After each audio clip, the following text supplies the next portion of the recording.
Hi, my name is जेबा बख्तियार और आज की जो क्लास है वो है 7 जनवरी 2026 शिफ्ट 1 टीचिंग एप्टीट्यूड के 5 क्वेश्चंस। तो चलिए डिस्कस करते हैं। फर्स्ट क्वेश्चंस है ए स्मार्ट क्लासरूम इज।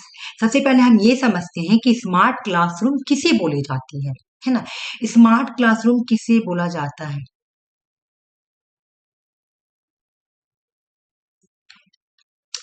जब हम क्लासरूम में व्हाइट बोर्ड को यूज करते हैं। व्हाइट बोर्ड, ठीक है। जब हम अपने क्लास में कंप्यूटर्स, प्रोजेक्टर्स,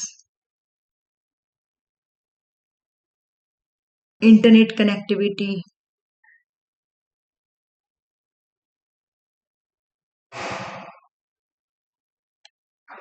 या डिजिटल कंटेंट,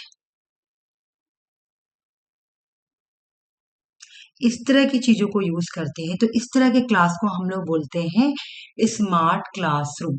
और इन सब चीज को यूज करने के लिए हमको क्या सपोर्ट करती है? ICT, information communication technology. Smart classroom किसे बोलते हैं? जब हम क्लास में व्हाइट बोर्ड यूज करते हैं, कंप्यूटर्स यूज करते हैं, या फिर प्रोजेक्टर्स यूज करते हैं, या इंटरनेट कनेक्टिविटी यूज करते हैं, या डिजिटल कंटेंट यूज करते हैं। इन सभी चीजों को चलाने के लिए हमें जरूरत होती है इंफॉर्मेशन कम्युनिकेशन एंड टेक्नोलॉजी, है ना। आईसीटी सपोर्ट करती है। और इससे क्या होता है? स्मार्ट क्लासरूम से क्या होता है? लर्निंग और भी इंटरेस्टिंग, इंटरेक्टिव और इन्हांस होती है। टीचिंग लर्निंग इन्हांस होती है, ठीक है। तो हमारा आंसर क्या होगा? स्मार्ट क्लासरूम क्या है? आईसीटी सपोर्टेड क्लासरूम, ठीक है। अब हम यहाँ पे समझेंगे कि स्मार्ट क्लासरूम है क्या। स्मार्ट क्लासरूम वो क्लासरूम होती है जिसमें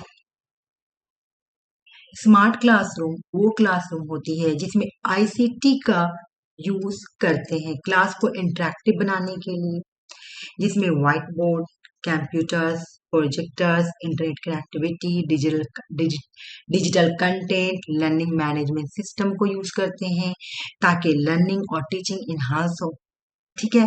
तो स्मार्ट क्लासरूम का मतलब समझ में आ गया। नेक्स्ट क्वेश्चन देखते हैं। नेक्स्ट क्वेश्चन है कि UGC made a course on research and public ethics compulsory for all students pursuing PhD as they all are potential college university teachers। इसका मतलब समझिए कि यूजीसी ने जितने भी परस्यूइंग पीएचडी स्टूडेंट हैं उनके लिए रिसर्च और पब्लिकेशंस करने के लिए एथिक्स को कंपलसरी बनाया है। तो सबसे पहले हम ये समझेंगे कि एथिक्स का मतलब क्या है। एथिक्स का मतलब है कि जो ये पीएचडी स्टूडेंट है ना, अगर ये पब्लिकेशंस करते हैं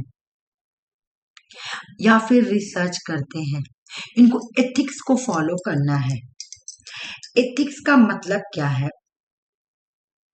एथिक्स का मतलब है एथिक्स का मतलब है रिसर्च पेपर पब्लिश करते वक्त या पब्लिकेशन करते वक्त प्लैगियरिज्म मतलब कॉपी करना, फेक डेटा देना या गलत इंफॉर्मेशन देना से बचना, ठीक है।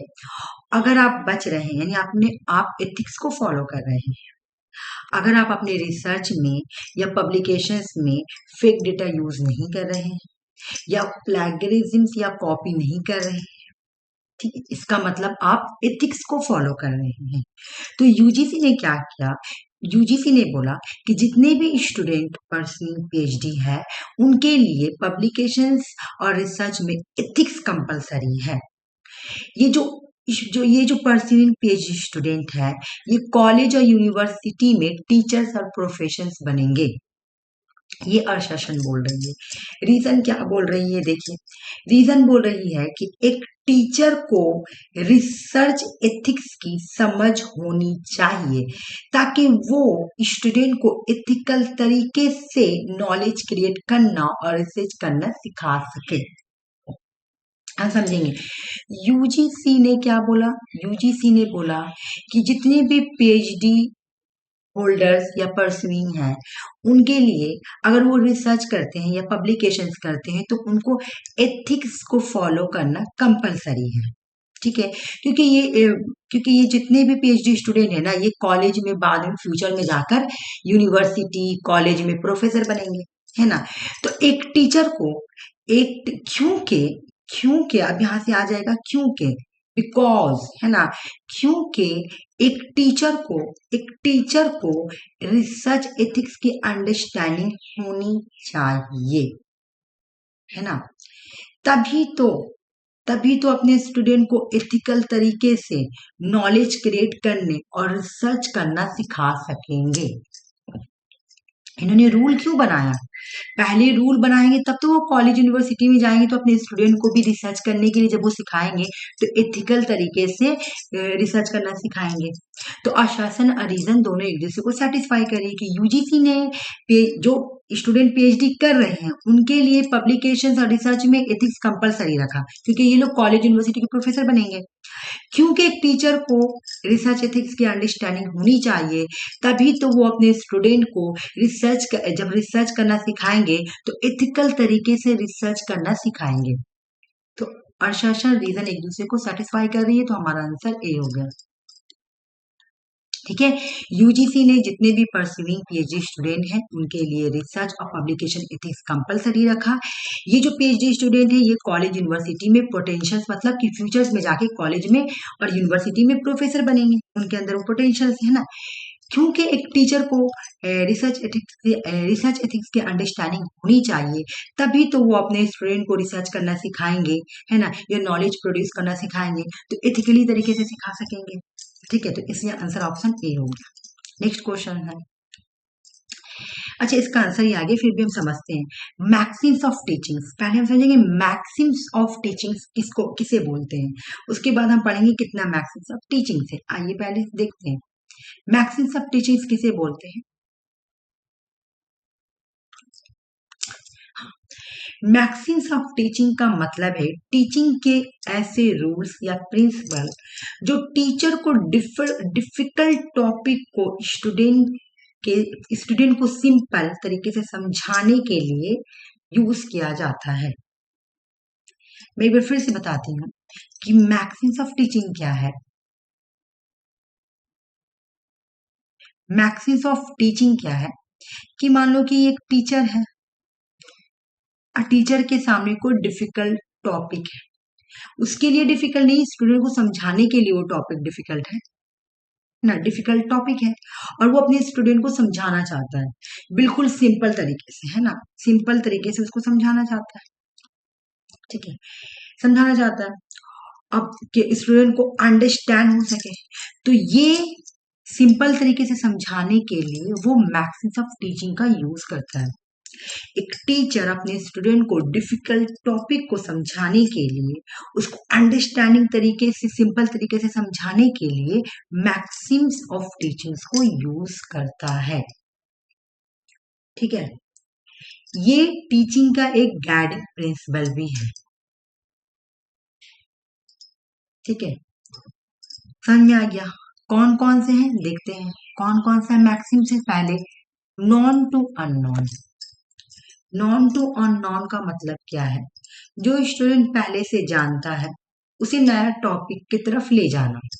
मतलब अगर कोई स्टूडेंट है जो विलेज पंचायत के बारे में तो जानता है कि विलेज पंचायत कैसे है, क्या है ना, लेकिन इंडियन पॉलिटिकल सिस्टम के बारे में नहीं जानता, तो आप उसे इंडियन पॉलिटिकल सिस्टम के बारे में बता दे, है ना। Non to unknown,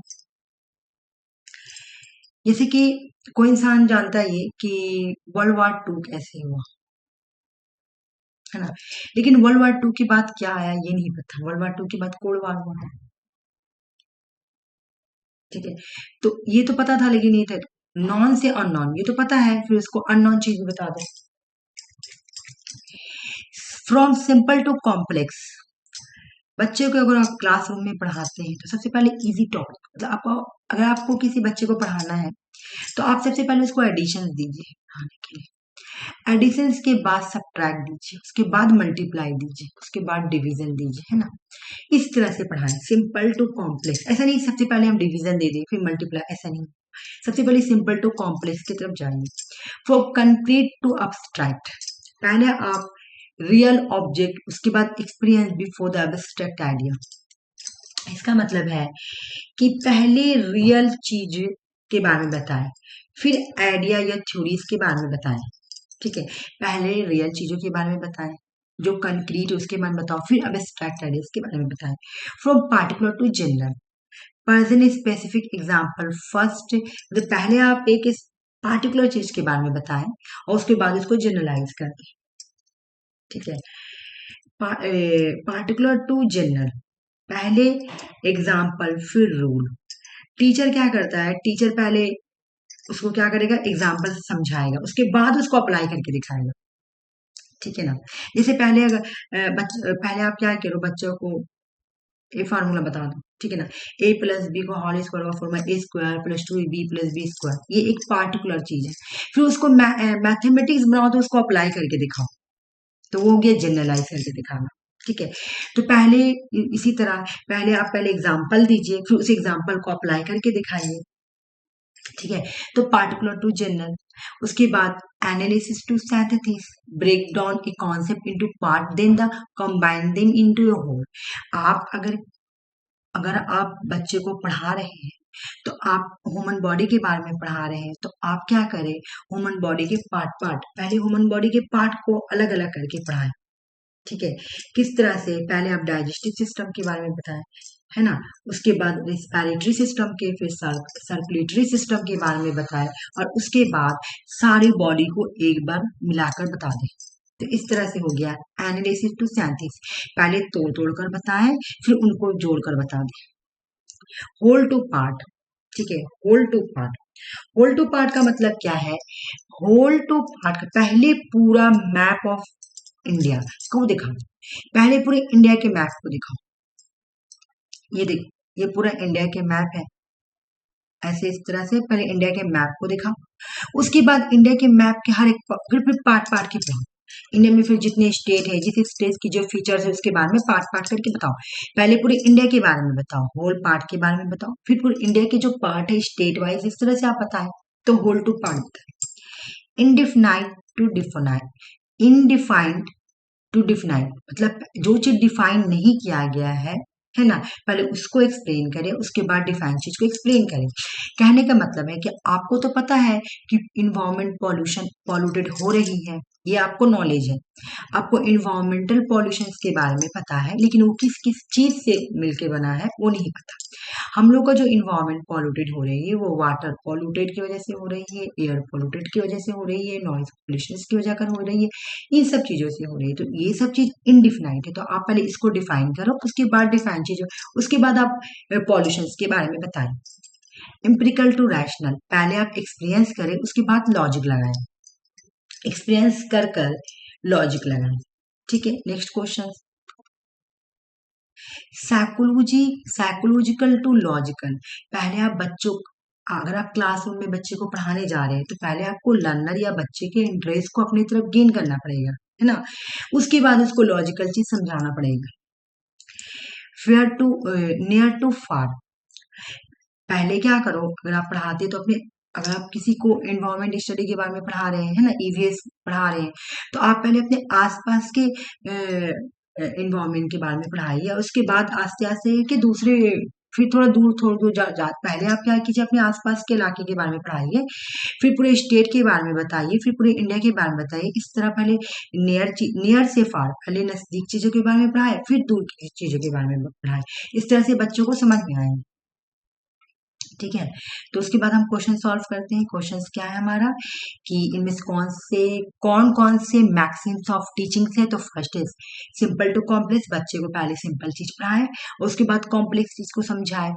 concrete to abstract और एनालिसिस टू साइंटिस्ट, चीजों को तोड़ तोड़, पहले तोड़ तोड़ के समझाओ और उसके बाद सबको मिला दो, एनालिसिस कर दो। तो ए सी डी हमारा आंसर हो गया। नेक्स्ट क्वेश्चन देखते हैं हम, बोले कि इनमें से कौन कौन सा क्वेश्चन सही है, हम देखते हैं। सबसे पहले तो हम ये समझेंगे कि ये जो HEI है, इसका मतलब क्या है, हायर एजुकेशन इंस्टीट्यूशंस। ठीक है, अब हम एक एक करके समझेंगे। ऑप्शन 1 बोल रही है कि teacher in higher education institution must be strict disciplinarian. ठीक है, मतलब यहाँ पे क्या बोले, टीचर को हमेशा हायर एजुकेशन इंस्टीट्यूशंस में स्ट्रिक्ट डिसिप्लिन होना चाहिए। ये गलत है, मैं बताती हूँ। ऑप्शन ए जो है ये गलत है। क्यों? टीचर को हमेशा बहुत स्ट्रिक्ट होना जरूरी नहीं है। डिसिप्लिन जरूरी है, लेकिन सपोर्टिव और फ्रेंडली अप्रोच भी इम्पोर्टेंट होती है। आप आपको बिल्कुल डिसिप्लिन होना है, लेकिन वो डिसिप्लिन बिल्कुल फ्रेंडली तरीके से, सपोर्टिव तरीके से होना चाहिए, स्ट्रिक्टली फॉलो ना हो। ठीक है, तो इस वजह से ये गलत हो गया। जो ये स्ट्रिक जो है ना, ये नेगेटिव वर्ड था, इस वजह से ये ऑप्शन जो है ये गलत हो गई है। Teacher in higher education institutions must motivated her learner to learn independently. Option B बोल रही है टीचर का काम है स्टूडेंट को सेल्फ लर्निंग के लिए मोटिवेट करना, ताकि वो खुद से सीख सके। बिल्कुल सही। टीचर्स का ये रिस्पॉन्सिबिलिटी होता है कि वो अपने स्टूडेंट को मोटिवेट करे, ताकि स्टूडेंट खुद ही इंडिपेंडेंटली अच्छे से लर्न कर सके। ठीक है, नेक्स्ट है ऑप्शन सी। तो ये तो सही है, ऑप्शन सी सही है, सॉरी बी सही है। सी देखते हैं क्या बोल रहा है। Teachers in higher education institution must not use any technology. Teacher को हायर एजुकेशन इंस्टीट्यूशन में किसी भी तरह की टेक्नोलॉजी यूज नहीं करनी चाहिए। अभी हम लोग पढ़े कि स्मार्ट क्लासरूम का मतलब क्या है। स्मार्ट क्लासरूम जहाँ पे हम लोग व्हाइट बोर्ड को यूज करते हैं, प्रोजेक्टर्स यूज करते हैं, कंप्यूटर्स यूज करते हैं, डिजिटल कंटेंट यूज करते हैं, है ना। और इन सबको यूज करने के लिए हमको आईसीटी सपोर्ट करती है ना, आईसीटी इंफॉर्मेशन कम्युनिकेशन टेक्नोलॉजी, है ना। यानी क्लासरूम में हम इस तरह से स्मार्ट क्लासरूम चलाते हैं। ठीक है, तो ये क्या है, ये सब एक टेक्नोलॉजी तो है ना। तो ये तो अच्छा है। यहाँ बोले कि नहीं यूज करना चाहिए किसी भी टेक्नोलॉजी को, तो ये तो गलत है ना। ऑप्शन सी गलत है। आज के टाइम में टेक्नोलॉजी यानी smart classroom, projector, computer teaching को और भी इफेक्टिव बनाती है। इसलिए इसलिए इसलिए हम इसको यूज करते हैं। इसलिए टेक्नोलॉजी यूज करना है, इससे लर्निंग इनहांस होगी, टीचिंग इनहांस होगी। ठीक है, नेक्स्ट है, तो ये तो गलत हो गया। Option C teacher in higher education institution must not interact with the student outside classroom. Question समझो कि एक टीचर है, ठीक है, हायर एजुकेशन इंस्टीट्यूशन में अगर एक स्टूडेंट को जरूरत है, तो वो क्लासरूम के बाहर अपने टीचर से इंटरेक्ट नहीं हो सकता, मतलब बातचीत नहीं कर सकता। अगर उसे कुछ पूछना तो नहीं पूछ सकता है ना। किसी भी तरह का क्वेश्चन या सवाल, कोई डाउट है वो क्लियर नहीं कर सकता है। ऑप्शन डी बोल रही गलत। क्योंकि टीचर और स्टूडेंट का इंटरेक्शन होना चाहिए। क्लासरूम के बाहर भी हो सकता है कि स्टूडेंट को अपने टीचर से गाइडेंस चाहिए कि सर बताइए मैं और किस तरह से प्रिपरेशंस करूँ, या कोई किसी तरह का डाउट क्लियर करना हो, या किसी तरह का प्रॉब्लम सॉल्व करना हो, तो वो टीचर से क्लासरूम के बाहर पूछ सकता है, इंटरेक्ट हो सकता है। तो ऑप्शन डी भी गलत है।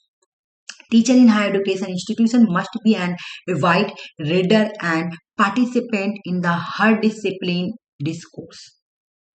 क्या बोल रहा, टीचर्स को कंटिन्यूसली पढ़ाना चाहिए और अपने सब्जेक्ट नॉलेज को अपडेट रखना चाहिए और एकेडमिक डिस्कशंस में पार्टिसिपेट करना चाहिए। बिल्कुल, एक टीचर को हमेशा अपने नॉलेज को अपडेट करते रहना चाहिए और हर तरह के डिस्कोर्स में पार्टिसिपेट करते रहना चाहिए। तो ये तो सही है भाई, पॉजिटिव वर्ड है। तो हमारा बी और ई आंसर हो गया, तो बी और ई सही है। जो कि यहाँ पे लिखा हुआ है ना कि स्ट्रिक होना जरूरी नहीं। ठीक है, और टेक्नोलॉजी यूज होता है, बिल्कुल टेक्नोलॉजी से लर्निंग इनहांस होती है, तो ये भी गलत है। और बिल्कुल क्लास टीचर से स्टूडेंट पूछ सकता है क्लासरूम के बाहर, कोई भी डाउट क्लियर करना हो, तो यहाँ पे लिख रहा है कि नहीं पूछना, तो इसलिए भी गलत। तो ए सी डी गलत है और बी बी और ई ऑप्शन जो है वो सही है आपकी। चलिए नेक्स्ट क्वेश्चन देखते हैं। सबसे पहले हम समझेंगे इंडॉक्ट्रिनेशन किसको बोलते हैं। इंडॉक्ट्रिनेशन, ठीक है, अच्छे से समझेंगे कि इंडॉक्ट्रिनेशन किसे बोलते हैं। इंडॉक्ट्रिनेशन का मतलब है, मान लो कि कोई स्टूडेंट, इस स्टूडेंट को हम बोलेंगे कि आप जो है ना, बस फेमिनिज्म को ही फॉलो करो, ठीक है। आप ना फेमिनिज्म को ही फेवर करो। मैं इसका बिलीफ सिस्टम को पूरा स्ट्रॉन्ग कर दूंगी फेमिनिज्म को मानने के लिए, कि आपको फेमिनिज्म को मानना ही है, पूरा उसका माइंड में मैं भर दूंगी, ठीक है। वो बिल्कुल ही फेमिनिज्म सपोर्टर बन जाएगा। तो मैंने क्या किया, मैंने उस स्टूडेंट का इंडोक्ट्रिनेशन कर दिया, ठीक है।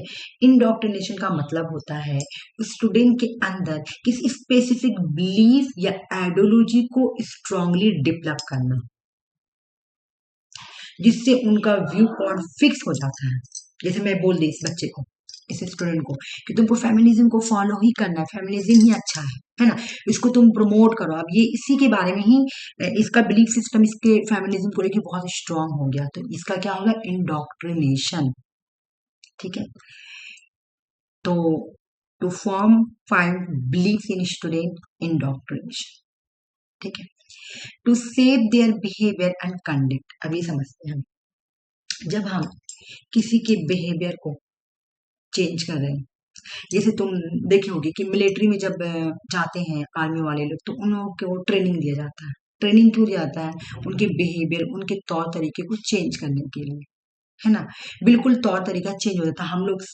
हम लोगों का अगर बिहेवियर देखेंगे और उन लोगों का बिहेवियर देखेंगे तो हम लोग से डिफरेंट होता है। उन लोगों का सोने का टाइम, उन लोगों का खाने पीने का बिल्कुल चेंज बिहेवियर होता है। हम लोग का बिहेवियर जो होता है चेंज होता है ना, क्योंकि उन लोगों को ट्रेनिंग दिया जाता है। तो ट्रेनिंग से क्या किया जाता है, किसी की भी बिहेवियर को सेव किया जाता है और कंडक्ट किया जाता है, ठीक है। तो बी का 3 हो गया। टू इम्प्रूव लर्निंग स्किल, जब हमको किसी की लर्निंग स्किल को इम्प्रूव करना है तो हम उसका कंडीशनिंग करेंगे, बार बार रिपीटेशन के थ्रू, ठीक है। कंडीशनिंग का यूज हैबिट और लर्निंग रिस्पॉन्स को इम्प्रूव करने के लिए होता है, जैसे रिपीटेशन और री के थ्रू लर्निंग स्किल और डेवलप करता है। जब हम किसी का री करेंगे, कंडीशनिंग करेंगे, तो उससे क्या होगा, उसका लर्निंग स्किल जो है ना और इम्प्रूव होगा, ठीक है।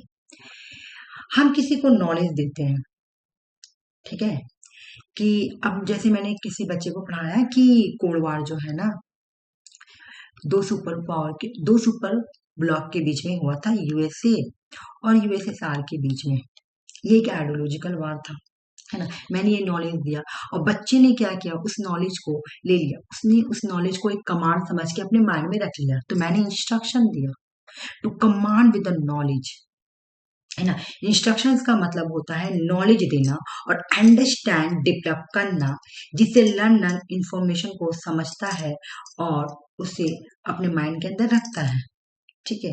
तो इंस्ट्रक्शंस का मतलब हो गया कमांड विद द नॉलेज। हम एक बार सबका कीवर्ड लिखूंगी, उसके बाद आप लोगों को समझ में आ जाएगी कि अगर हम देखेंगे इंडोक्ट्रिनेशन का कीवर्ड क्या है, तो बिलीफ सिस्टम। इंडोक्ट्रिनेशन, इंडोक्ट्रिनेशन का मतलब किसी के बिलीफ सिस्टम को स्ट्रांग बनाना। उसके बाद अगर हम देखेंगे ट्रेनिंग का मतलब क्या होती है, बिहेवियर को सेव करना, तो इसका की हो जाएगा, कीवर्ड हो जाएगा बिहेवियर। उसके बाद नेक्स्ट है आपकी कंडीशनिंग।